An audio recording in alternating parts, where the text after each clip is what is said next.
Spoon's a really impressive victory. It must satisfy you when you ride an early storm and go to manage the game in that second half as you did.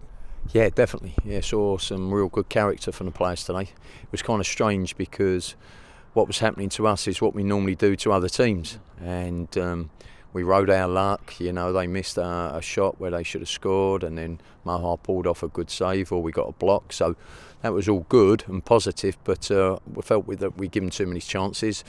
We sat a little bit too deep. We struggled with their system to start with, and then probably last 15 when we pushed another one up the top. It stemmed the flow and we got our foot back into the game, albeit though that we still wasn't passing well enough. We was, the brain's still rushing so quick after you're chasing around, and then you win the ball back and you can't slow the mind down, and we give it away and we was on the back foot. But and then we go and score an absolute wonder goal. I thought he was very good today, Jayden, and led the line very well, worked tirelessly, and he got his rewards with that goal. And so to go in, probably, it was 70-30 to Leeds, which is unfamiliar territory for us, that we actually come away with a 1-0 lead at half-time when, if I was in the other camp, I think, how's that happened?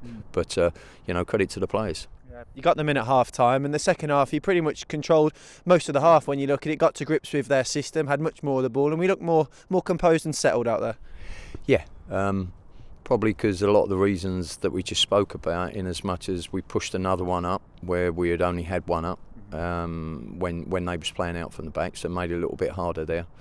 And then because they couldn't get out so much, we managed to have a little bit more of the ball. So we grew in confidence. We're just looking at the data in there, and the boys had to run less in the second half, just purely because we had the ball more. And we had the ball around the back, and we moved them around and tired them out with the ball, and then we got opportunities. And we finished with a late goal and started with an early goal. I was just coming out the tunnel on that, and I saw Muncie through, and there it was, 2-0. And to be fair, I didn't really feel too ill at ease in the second half. I thought we dominated the game well in the second half. How much of that is also attributed to the players' progression, getting used to playing against systems that are slightly different? Of course, their first team mirror exactly the same. They deploy a man-for-man system, something for them to work out. Yeah, it's all wonderful experiences. You can't keep playing against a 4-4-2, and I think that's where our game has developed in our country over the years. You play against a lot of different systems and employ different systems yourself as well, and players have to be flexible in and out of possession as well. So it's a good part of their learning. How much of this is down to just hard work and doing the ugly stuff early on, and then letting your football play, because you have to match them physically? Everyone talks about their running stats. You've mentioned our own as well, and then allowing your football to go and play. Yeah, well, it's something that we've spoke about last week. I'm not a big one for knee-jerk reaction. I think if there becomes something that's consistently wrong, then it needs addressing. And we spoke this week about the Burnley game and the Wigan game, where we've dominated games and we come away with a 2-goal deficit against us. And so we spoke about concentration and staying in the games, not thinking that you're going to win every game through silky football. When the game does change, you've got to recognise when it's changing and how it's changing and what we have to employ to stop it. So, again, wonderful learning tools for them. And, it was a different system. It's a hard system to play against.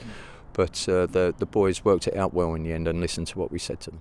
Finally, I know you're at the Youth Cup game during the week, and a chance to put Amari Miller, Aidan George and Carl Hurst, who started the game as well. More of the youngsters coming through into the 23s again. Yeah, it's lovely. I mean, the boys, a credit to the football club the other night. They showed all them qualities that we're just speaking about there, where you have to dig in, and they came through it, and it was great to see the club progressing again in that. If I'm honest, because we had another game sandwiched in between the FA Youth Cup and our game today, so there was some players we were short of, so the boys had to come and be sub, and we had to play Carl Hurst today because another player was going to play who's been on loan, and we found out yesterday that he's already played in the Cup, so we had to jig it again. And so Hursty, he done really good because he's a player who relies on pace and energy, so he plays at full throttle all the time. So it was a big ask for him, and he come through. And then, you say we got Amari on for his debut, which was lovely. He's going to be a real good player and a real asset for the football club.